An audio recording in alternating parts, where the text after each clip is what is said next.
salamat dahil narito kami may kagalakan at kasiyahan sa iyong mga puso na sambahin ka sa Espiritu at katotohanan. Lord, we acknowledge you in our presence. Your Holy Spirit, O God, the best preacher and teacher of your word. And I pray, O God, in the name of Jesus, that you will give us a clear and deep understanding to your word, O God. Empower us, inspire us, O Lord, and strengthen us, O Lord God, sa iyong mga salita na aming papakinggan, na ito po, Diyos, may kagalangan ng bawat sa amin, but of course, with meekness in our hearts. Lord God, we thank you for these people. Lord, ikaw ang higit na nakakakilala sa kanila. At anuman, Panginoon, ang pangangailangan nila sa buhay, ikaw, Panginoon, ang magkaloob sa oras ko. Open the windows of heaven and pour out your blessings, O God, upon these people. Sa mga kalalakihan, mga kabataan, mga kananayan, mga bata, sa loob ng iglesia nito, O God. Lord, I pray na ikaw ang umabot sa kanila. May negosyo man sila, nag-aaral man sila, at yung iba'y patuloy, Panginoon, na gumagawa ng iyong kalooban, yung mga nangangaral ng salita, ang pastora, ang pastor dito, Lord God. Thank you, Lord, for these people, O Lord. They are your children, O Lord God. Kaya't hayaan niyo po, Panginoon, sa umagang ito ay patuloy kami mag-enjoy, Panginoon, sa presensya mo, Lord. Praise God, the Lord, and all the glory, honor, and majesty ay maingat namin ibinabalik sa nag-iisang Diyos na buhay na aming tagapagligtas at ang lahat ng anak ng Diyos sa lugar nito ay magsabi ng Amen, Amen. Palakpakan po natin ang aming Panginoon. Praise God. Mixed English, Tagalog po yung aking pagsalita. Yung pong medyo nahihirapan po na mag-intindihin, pwede po naman pa-interpret kay Pastora. Po. Gusto niyo po yung inawin yung Ilocano, i-interpret ko sa Tagalog. Di ba? Papakinggan mo muna ng gusto. Para na sa akin pagbalik ko, alam ko na umawit din. In fact, I'm in Dinas Baptist Church. Pag nandiyan ako, sabi ni Bishop Martin, kumparing mo kasi yun. Sabi niya, awit kami, nagpidibusyo kami, hindi. Sabi ko, pare, kasi nagpa-awit po ako ng noong. Sabi niya, awit tayo, pare. Sabi ko, sige. Nabiyag, agnanayon. Di Jesus ket nabiyag, abiyag, agnanayon. So sabi niya, alam mo pa yan? Sabi ko, yan ang mga basic na natutunan ko. Gusto mo, sa darating na linggo, puro Ilocano, ang ipapaawit ko rito. Sabi niya, doon mo sa San Isidro pumunta, puro Ilocano, ang mga away na doon. Kaya sabi, ganito, i-record mo yung i-video mo para sa ganun, pag-aralan mo kasi, siyempre sa Tagalog, ito yung interpretasyon, pero sa Ilocano, mas maganda meron ka rin alam. Pag time to time, bumabalik ka dito, hindi ka na nagiging, hindi ka na iilang sa pag-aaway ka nila. Sige, purihin ng Panginoon. So, praise God, I'm here. And glory to God. So, sa umaga nito, yung ating pong pag-aaralan, Joshua leadership. Yung liderato ni Joshua. Marami sa atin ang nakarinig na nito. Marami sa atin ang nakabasa nito. Kaya Tagalog man, English man, o Ilocano version, may mga mananampalataya na para bang nai-inspire sila doon sa leadership ni Joshua. Sa Biblia, maraming mga leaders na itinalaga ang ating Panginoon, and all of them makes a difference. May mga leaders na tumrabaho mula sa umpisa okay, pero parang sa kalagitnaan ay hindi na nagdiretso, naging ningas ko. Merong mga leaders na nag-umpisa sa maganda, pero sa bandang dulo ay napahamak. May mga leaders naman doon na talaga naman po mapapasin natin even yung ungodly leaders ay ginamit din ng Diyos upang isakatuparan, upang yung plano ng ating Panginoon, just like Nabucodonosor, Artaxerxes, mga leaders na kusaan ay sila po ay mga pagano, sila po ay hindi mga Hudyo, and yet the Lord used them para turuan ang bansang Israel. Sa kapanahunan po natin, marami tayong patungkol sa bansa natin. Di po ba? Bilang mananampalataya, ang gusto natin narinig palagi ay yung mga bagay na ikabubuti ng ating bansa. At kapag nakakabalita tayo ng mga itinutumba, dahil po sa war against drugs, pag yung isa ang narinig natin, nagkakaiba tayo ng impression. Nagkakaiba-iba ng pagtanggap ang mga tao sa bansa natin. Ngunit sa mga tao na nanalangin sa ating Diyos at nagsisik ng kalooban ng Panginoon that God will be done, God's will be done sa ating bansa, ay may mga bagay ng mga pangyayari na para natin hindi inaasam. Kagaya po ng mga bagay na yan. Na para sa atin, na sila ay napakabuhay na mahalaga sa ating Panginoon, and yet, sila po ay umuwi na. Kumbaga, mas nauna na sa atin. And sometimes we ask God, totoo ba na ang ating presidente ay sinugo ng ating Diyos? Well, I believe so. Because everything happened in this world, lahat na nangyayari sa mundo nito, yan po ay may kapahintulatan ng ating Panginoon para isakatuparan niya yung nais niyang mangyari sa bansa natin because we are God's people. Tayo po ay mahalaga sa ating Diyos. Ang bansa po natin ay apple at the eye ng ating Panginoon. In fact, according to the survey, Filipinos are the great missionaries in the world. Filipinos are the great missionaries in the world. Yan po ang sinabi. Pero ang lahat ng yan, hindi yan nakukuha ng isang tulugan. May mga process na pinagdaraanan ang bawat isa sa atin. Ang leadership ni Joshua ay ganun din. Merong mga katatayan dito, merong mga namumuno mula sa school, sa isang company, and that is your leadership. That is your leadership style. Kung paano mo i-apply yung pagkatawag sa iyo bilang manguna diyan sa iyong katatayuan, maging sa pamilya mo, maging sa trabaho mo, o anumang career meron ka.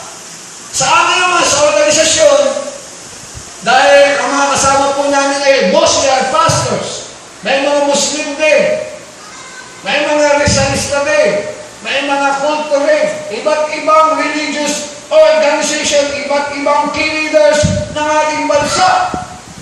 At bilang leader po, na nilagay dito ng ating Panginoon, I should know that because I'm a child of God. Ako po ay isang preacher ng salita ng ating Panginoon. Kaya dapat kong malaman ang kalooban Diyos kung paano ililid itong mga leaders na to nasa iba't ibang panig ng Pilipinas.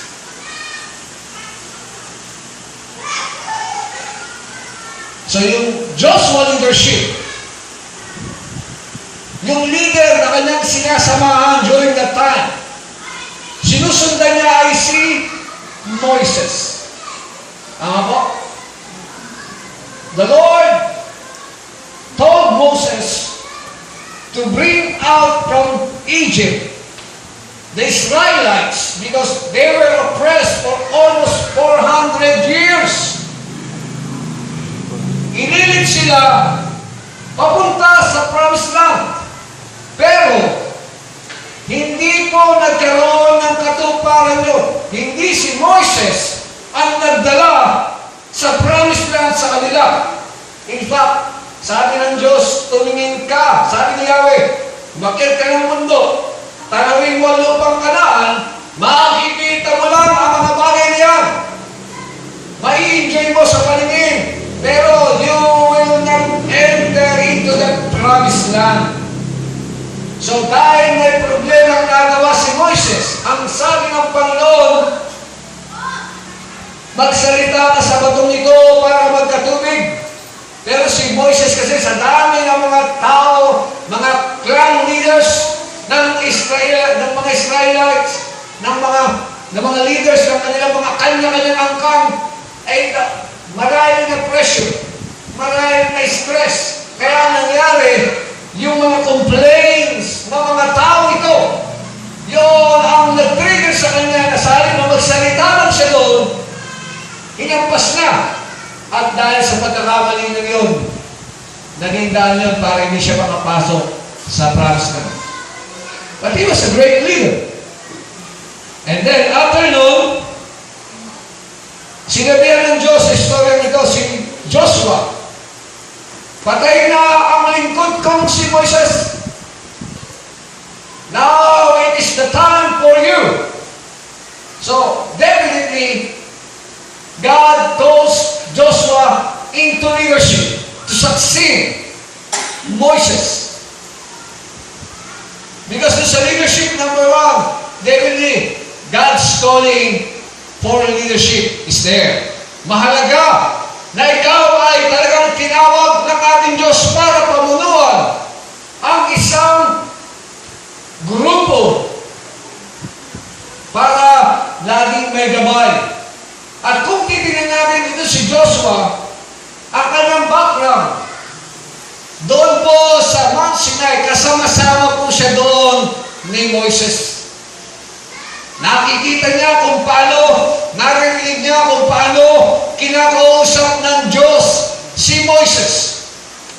At ito si Joshua ay nag-enjoy doon sa presensya ng ating bagamat. Medyo may kalayuan siya dahil exclusive ang pag-uusap ng Diyos at ng si Moises. Pero si Joshua, narinig niya, nakikita niya ang kanintingaw ng Diyos na tumawag kay Moises.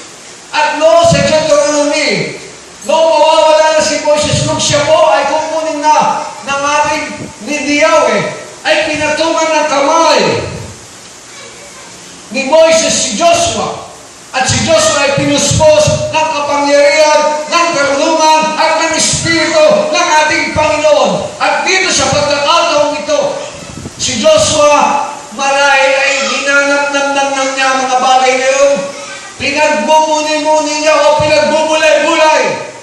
At kung siya kausapin na ng ating Diyos, ikaw na ngayon ang papalit para mamuna sa aking bayan na itawid sila sa Jordan River papunta sa lupang Kanaan.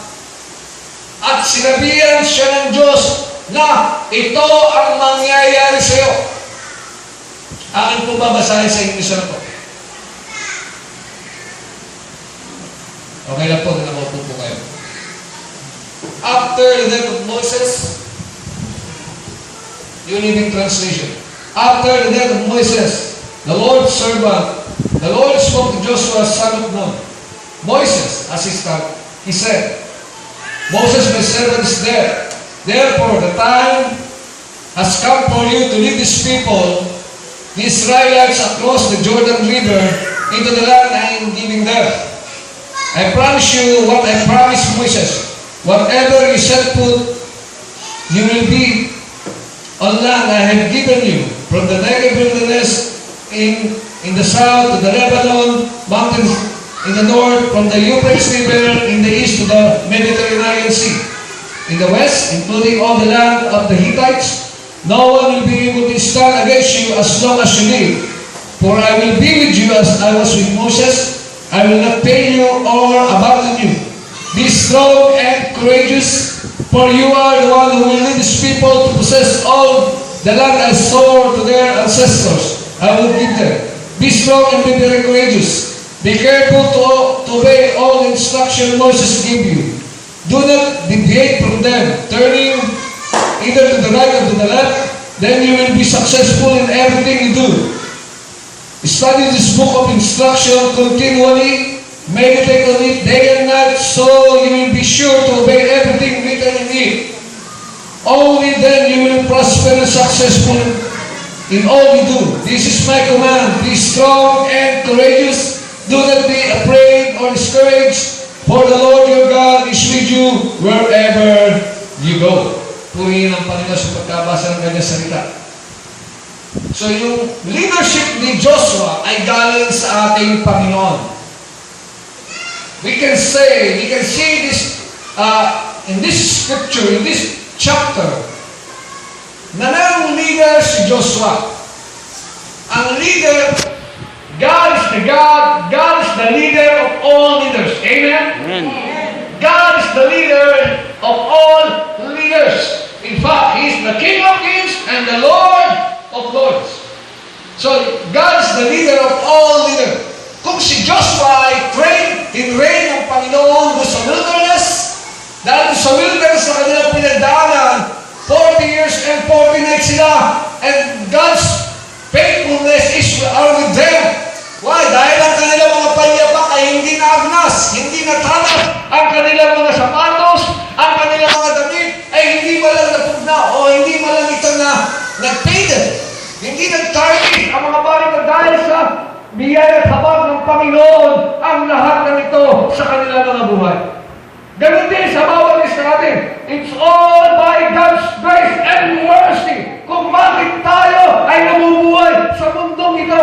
Kung bakit tayo ay narito sa loob ng iglesia upang makinig ng salita ng ating Panginoon. It's all by His grace and by His mercy. Not by our own, not by our holiness, not by our educational attainment, not who we are, hindi kung sino tayo. In fact, minsan ginaganon natin, Lord, sino ba ako para piliin mo? Sino ba ako para mangaral ng iyong salita? Ako ba'y taga-bundok? Isang magsasaka. Taga-tanim ng palay. Kaya nga sabi ko kay Pastor Dexter kanina, sabi ko, huwag ganda doon sa lugar nyo. Pag ako'y nasa amin, ganito rin. Glutian ng mga dahong palay. At pag ganihan na po yan, ay talaga kong I enjoy sa pag-harvest po ng palay namin. Alam, minsan kasi hindi maiwanan.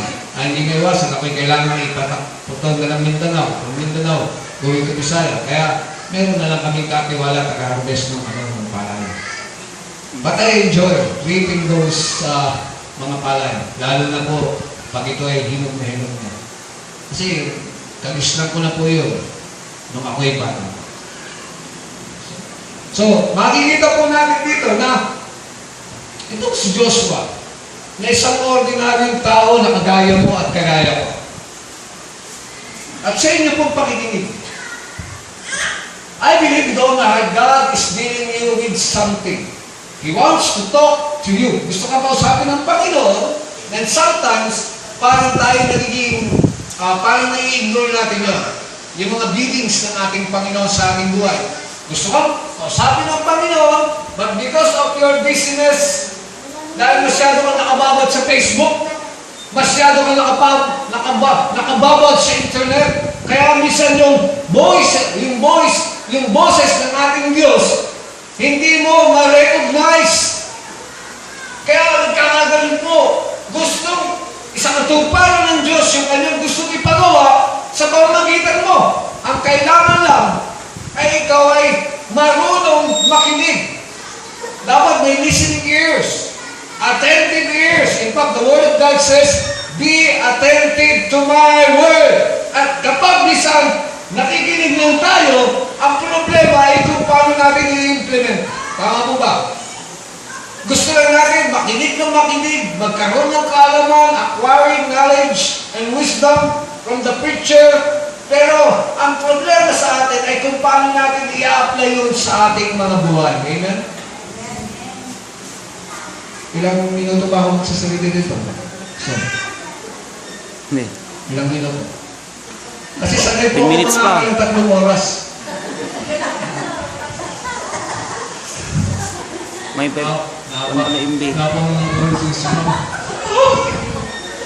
sanay po ako mangaral ng 3 oras. Alam mo sa ba? Uy, mananangalian na.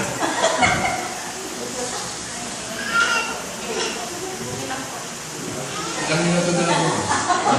Para sa ganun na yan. Okay na po. Kahit alas 3 tayo dito, no? Sabi ni Sir, alas 12 ng gabi. So, dito po ay makikita natin kung paano si Joshua ay pinrases ng ating ang process niya ay yung kasama-sama niya si Moses. Meron godly person siyang sinasamahan. Tayo po, maging maingat po tayo sa mga taong ating nagiging kahalubilo. Hello?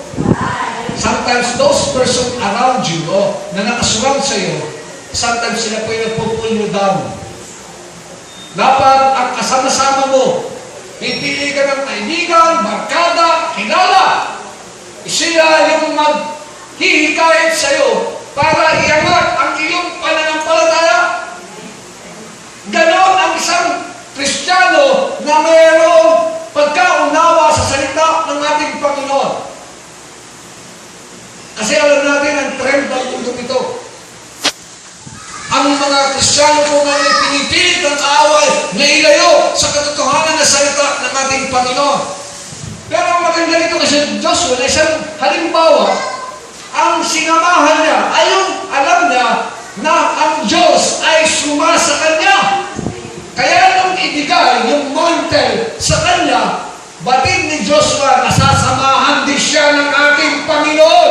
Kagaya ng bawat isa sa atin, pag tayo nananamba, pag tayo narito sa sambahan ng ating Panginoon, at pinupuri natin siya, sinasabi natin ang kaluwalhatian ng Diyos, ang kabutihan ng ating Panginoon sa ating buhay, naluluwalhati siya, naaalin siya, dahil yun na sinasambit ng iyong mga labi. Amen? Akala ko kanina, nasa ibang bansa ako eh. Habang nag-aawitan kayo. But puri ng Panginoon, I enjoy it. Bye.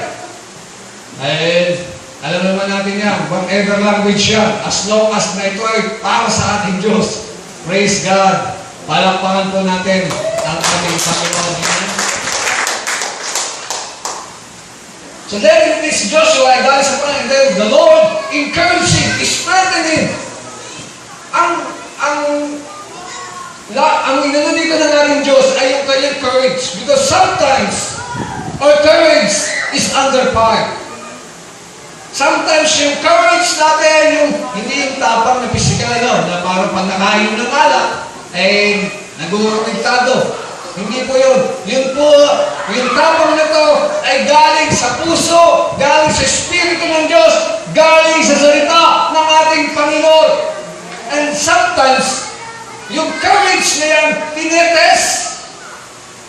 Kasi iba't ibang klaseng tao ang mga kasalimuha mo. Maraming mga born leader, maraming mga potentials na mga tao na ilalapit sa iyong Diyos. Maging sa iglesia dito ay maraming mga potential na mga tao na inilalagay dito ng ating Panginoon upang mag-contribute kung paano lalago at mag-i-improve ang gawain ng ating Panginoon. Because ang bawat isa sa atin ay hindi liabilities, kundi asset tayong lahat ng ating Panginoon. Amen?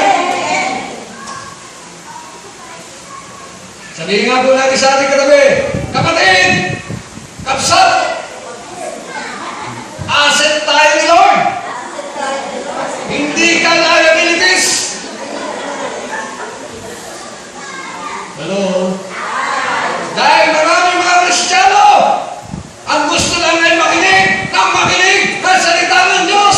At minsan ay parang nagiging tagabukas sila ng bangko. Hello? Hindi tayo tinawag ng Diyos para maging tagabukas ng bangko.